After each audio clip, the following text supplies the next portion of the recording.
الشيطان الرجيم بسم الله الرحمن الرحيم عما يتساءلون عن النبأ العظيم الذي هم فيه مختلفون كلا سيعلمون ثم كلا سيعلمون سورة النبأ سورے کی دوسری ہی آیت میں النبأ کا ذکر ہے. نبأ العظیم اسی مناسبت سے سورے کی شناخت کے لیے سورے کا نام ہے سورۃ النبأ. نبأ معنی خبر، نیوز، ایک اطلاع. اسی نبأ سے بھی نبی کا لفظ ہے، خبریں دینے والا، باتیں بتانے والا، غیب. جن باتوں کو کوئی انسان نہ جانتا ہو، نہ واقف ہو، وہ باتیں، وہ پیامات اللہ تبارک تعالیٰ جو نبی کو بتاتے ہیں، نبی انسانوں کو بتاتے ہیں. تو اسی لیے نبی کا لفظ ہے. رسول سے زیادہ معنویت، سب سے بڑا معنی اور مفہوم نبی کے لفظ میں ہے. اس کے بعض دعاؤں میں کہیں رسول کا ذکر ہے، رسول اللہ صلی اللہ علیہ وسلم. بعض میں النبی علیہ الصلاۃ والسلام، النبی صلی اللہ علیہ وسلم. بعض دعاؤں میں جب نبی کا ذکر تھا تو بعض صحابہ نے نبی کے جگہ رسول کا ذکر کیا، تو رسول اللہ صلی اللہ علیہ وسلم فرمایا جہاں نبی کا ذکر ہے تم نبی صلی اللہ علیہ وسلم کہو، جہاں رسول کا ہے رسول ہی کہو. یعنی وہ تبدیلی نہیں کرنا. جانے انجانے میں تبدیلی ہو تو کوئی خرابی نہیں ہے. خیر وہ مسائل و باتیں دوسری ہیں. دوسرے سورے کا نام سورہ عما تسألون بھی، کیونکہ ابتدا ہے. مکے کی زندگی میں نبوت ملنے کے بعد، نبوت کے ابتدائی زمانے میں ہی یہ سورہ نازل ہوا ہے. نبوت کا پیام عام کرنے کے لیے اور نبی کو بھیجنے کے مقصد کو واضح اور ظاہر کرنے کے لیے سب سے زیادہ اہتمام جو قرآن نے کیا ہے، جب قرآن کہتے ہیں تو اللہ نے کیا ہے. جب اللہ نے کیا ہے تو اللہ نے اپنے مخلوق کے ساتھ کیا ہے. مخلوق کی تعلیم دینا ہے، تربیت دینا ہے.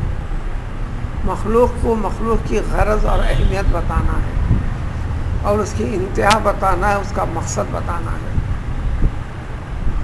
اسی مفہوم کو قرآن سب سے زیادہ زور دیتا ہے. زیادہ سورے بھی مکی زندگی کے ہیں، جتنے معنی اور مطالب ہیں وہ اسی عقیدے کو پختہ کرنے کے لیے. جب جب انسانوں میں یہ عقیدہ کمزور ہوا، انسان کے انجام کا، انسان کے ختم ہونے کے بعد والی زندگی کا، پھر اس کے بعد ہونے والی چیزوں کا، انسانوں کی زندگی کے اندر بگاڑ آیا. اس درجہ بگاڑ آیا کہ انسان کی اہمیت کھو دیا. جانور بلکہ جانور سے بدتر درجے میں اخلاق کا مظاہرہ کرنے لگا. ساری مخلوقات میں انسان کو جو اہمیت، شرف کی، فضیلت کی، بڑائی کی دی گئی ہے، اس سے دور ہونے لگا. اللہ نے انبیاء کو بھیجا. کم و بیش یہی مقصد اس سورے کی ابتدا سے لے کر انتہا تک ہے. 30واں پارہ مکمل طور پر. اور اسلام کے اندر اس عقیدے کی اہمیت سب سے بڑی ہے. اسی عقیدے کے تحت نبی کو ماننا بھی آتا ہے، اللہ کی کتابوں پر یقین رکھنا بھی آتا ہے، اللہ کی کتابوں میں بھیجے گئے مقاصد و مطالب کو سمجھنے کی طرف بھی انسان مائل ہوتا ہے، اور ساری شریعت بھی اسی عقیدے کے تحت آتی ہے جس کے پر انسان عمل پیرا ہو سکتا ہے. شاید اسی لیے جو پورا قرآن یاد نہ کرتا مسلمانوں کے لیے جو ضروری اور لازم ہے دین کا علم، اس کے دو حیثیت ہیں. ایک فرض ہے، فرض عین، اس کے بغیر مسلمان کے لیے اسلامی شریعت کے اوپر پابند رہنا، اسلامی اعمال کی عبادتوں کو بجا لانا دشوار ہو جاتا ہے. یعنی اللہ تعالیٰ کے کلام پاک کو تلاوت کرنا، تلاوت کرتے ہوئے کلام پاک کا کچھ نہ کچھ حصہ اتنا ضرور یاد کرنا فرض ہے جس سے نمازیں پڑھی جا سکتی ہوں.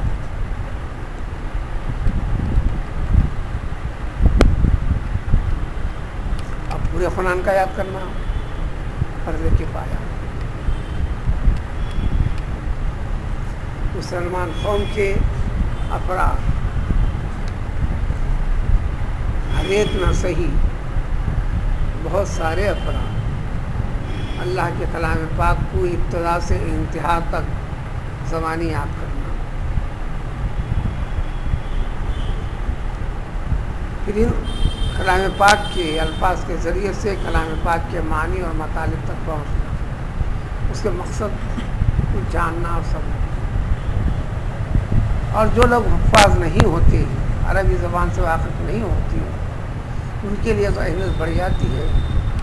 جہاں کہیں بھی قرآنی تراجم کا اہتمام ہو، تفسیر نہ صحیح ترجمہ بھی صحیح، خود پڑھنا یا کوئی پڑھ کر بتاتا ہے تو اس کا سننا، اس کی اہمیت بڑھ جاتی ہے. چونکہ انسان کی زندگی کا مقصد انسان کو پیدا کرنے والے نے اس کلام پاک کے ذریعے سے بتایا ہے. اس کو سمجھنے کے بعد عبادت میں لگنا، عبادت میں وزن پیدا ہوتا ہے، اور اللہ تعالیٰ کے پاس انسان کے عمل کا وزن کے ذریعے سے ہی اس کی قدر و قیمت ہے. اور جو زیادہ سمجھ جاتا ہے، نبی کریم صلی اللہ علیہ وسلم نے فرمایا 1000 عابد جو شب و روز عبادت کرتے ہیں، 1000 عابد سے بڑا درجہ ایک ایسے شخص کا جو قرآن کے معنی اور مطالب کو سمجھتا ہے. حدیث کے الفاظ ہیں، اس کو عالم کا لفظ قرار دیا. عالم سے مراد عالم کے کلام پاک کے، اللہ کے کلام پاک کے، اللہ کے رسول صلی اللہ علیہ وسلم کے بیان کیے ہوئے چیزوں کے جاننے اور سمجھنے والا. یہ ایک ایسے شخص کا درجہ اللہ کے نزدیک جو اللہ نے بتایا ہے 1000 عابدوں کی عبادت سے بڑا اور افضل ہے، کیونکہ اس کی عبادت میں وزن بڑھ گیا. عبادت کا معنی مفہوم سمجھ میں آتا ہے. رکوع کرنا الگ چیز ہے، رکوع کی حقیقت کو جاننا اور سمجھنا الگ چیز ہے. سجدہ کر لینا ایک چیز ہے، سجدے کی غرض و غایت کو سمجھنا جاننا کا اصل مقصد ہے. تو اس سارے کے سارے آخر کے پارے میں جو بیانات آئیں گے اور ضمن میں کئی چیزیں آئیں گی، جتنے چیزیں آئیں گے ضمن میں، لیکن صرف عقیدہ آخرت، موت کے بعد والی چیزیں جو یقینی طور پر ہونے والی، اس کی تعلیم و تربیت قرار دی گئی ہے. تو اسی لیے تاکید کی گئی کہ مسلمان اپنے بچوں کو پورا کلام پاک اگر زبانی حفظ نہ کرا سکتے بھی ہو تو کم سے کم یہ پورا کا پورا آخر پارہ ان کو یاد دلانا چاہیے، اور سارے کے سارے کلام پاک کے معنی مفاہیم کو سمجھنے کے لیے اس کے لیے وقت نکالنا چاہیے۔ ان جیسی چیزوں کے لیے بہتر جو چیز ہوتی ہے ایسے مقامات جو ہفتے میں صرف ایک بار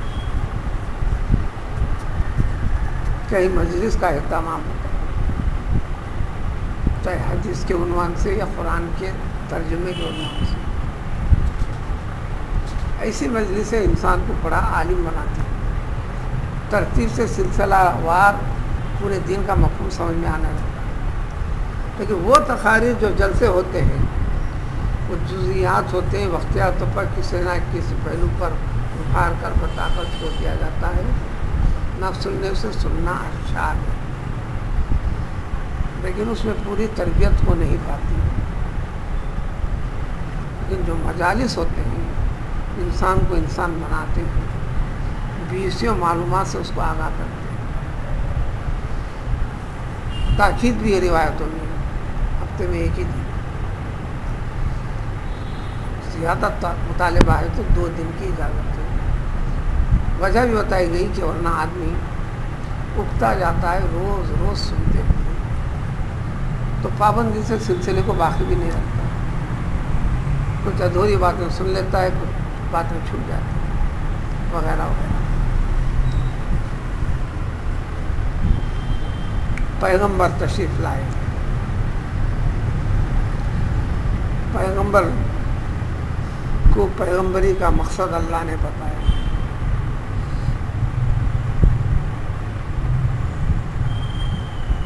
ایک لمحے کے لیے بھی گھر میں آرام سے بیٹھنے نہیں دیا۔ پیغمبری دینے کے بعد آپ گھر میں جب بیٹھ گئے، نبوت کا بڑا بوجھ آپ پر جب ڈالا گیا، جب آپ پر وہی نازل ہوتی تو کبھی آپ اونٹنی پر ہوتے تو اونٹنی ٹھہر نہیں سکتی تھی، زمین پہ دب کر بیٹھ جاتی تھی۔ نہ دکھنے والا بوجھ وہی کا،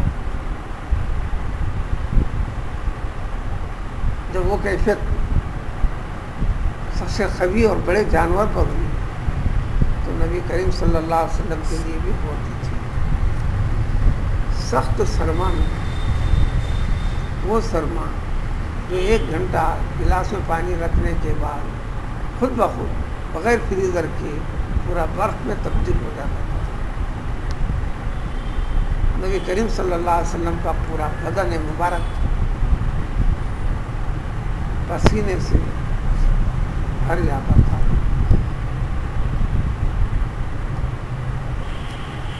اسی کی مفہوم کو بتایا، وَوَضَعْنَا عَنْكَ وِزْرَكَ الَّذِي أَنْقَضَ ظَهْرَكَ، ایسا بوجھ وہی کا جو کمر توڑ بوجھ ہے اے محمد صلی اللہ علیہ وسلم۔ اس بوجھ کو آپ کی برداشت کرنے کی طاقت ہم نے پیدا کی، اس طرح آپ کے بوجھ کو ہم نے آپ کی پیٹھ کے اوپر سے اتارا جو کوئی برداشت نہیں کر سکتا۔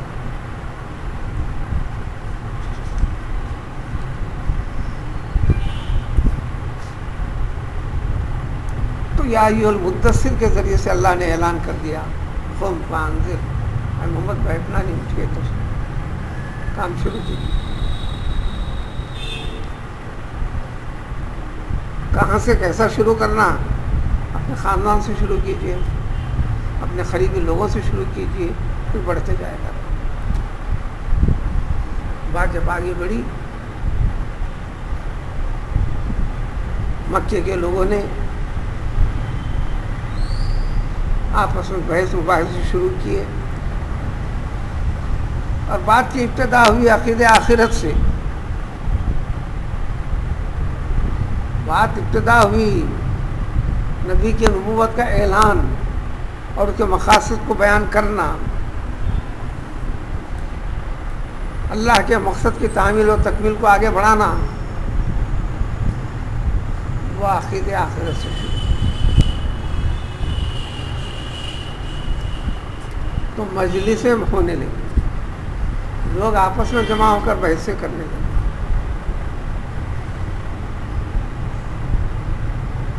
اس مسئلے کے اوپر.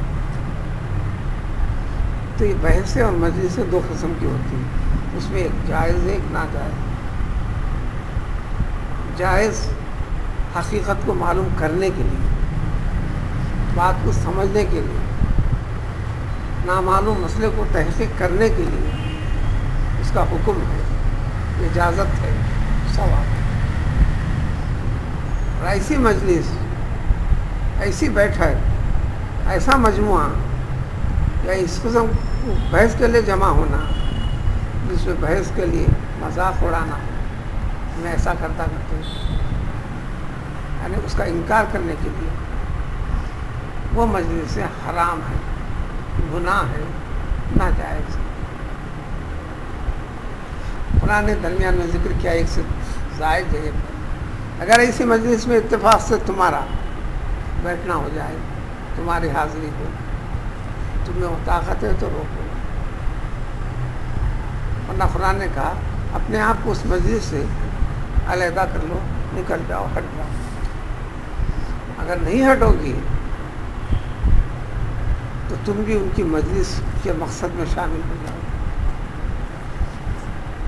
پھر وہ موضوع مسئلہ ہٹ جائے تو پھر ان کے ساتھ بیٹھ سکتے. تو مشرکین مکہ بھی ایسی مجلسیں کرتے ہوئے انکار کرتے تھے، مذاق اڑاتے تھے. اس مسئلے کو فرمایا اللہ نے اما یتساءلون،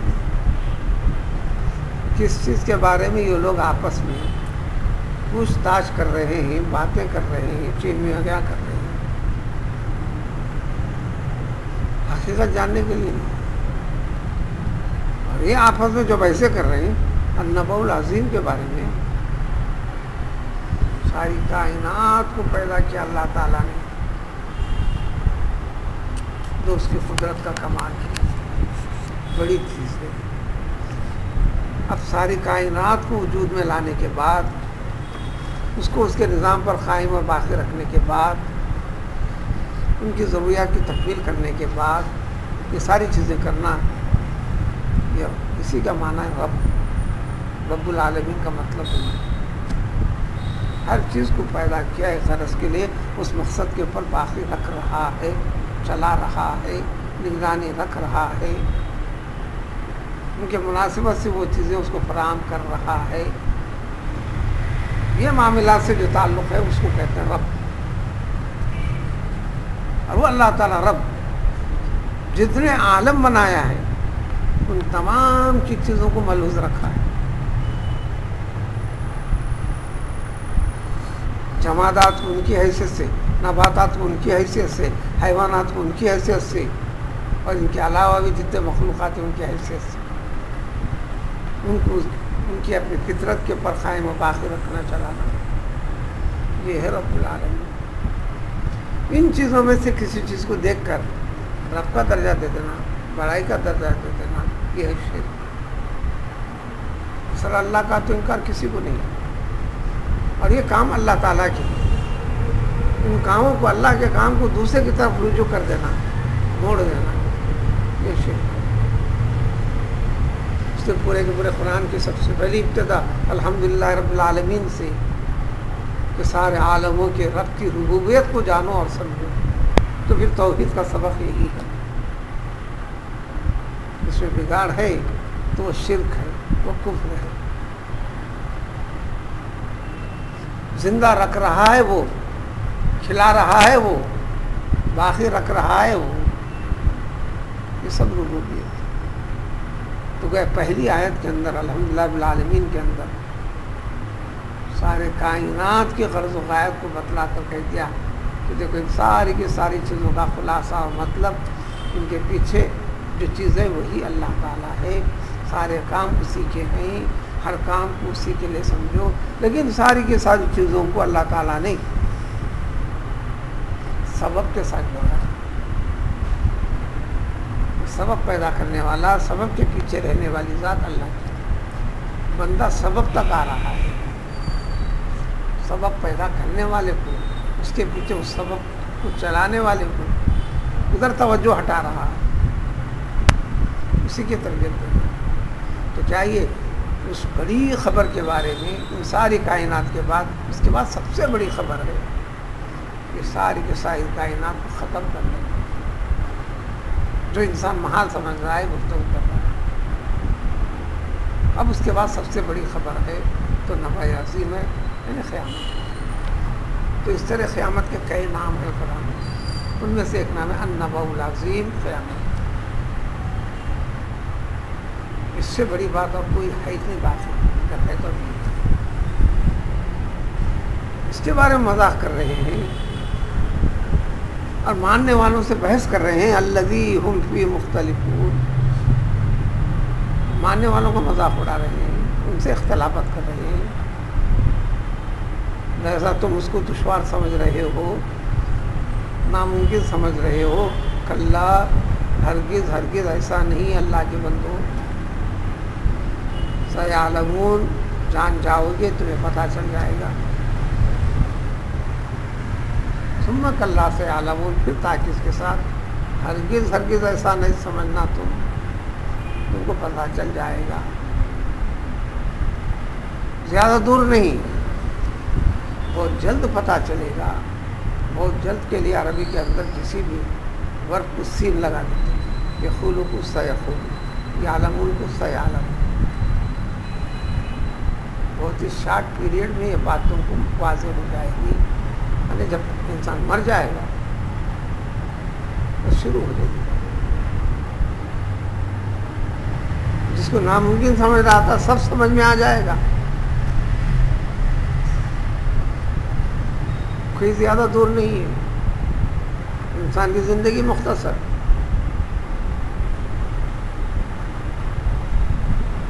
روح پرواز کرنے کے وقت سے سمجھ میں آنے لگ جائے گا. کسی بھی انسان کو انکار کی گنجائش ہی نہیں رہے گی. شک و شبے کی بھی گنجائش نہیں رہے گی.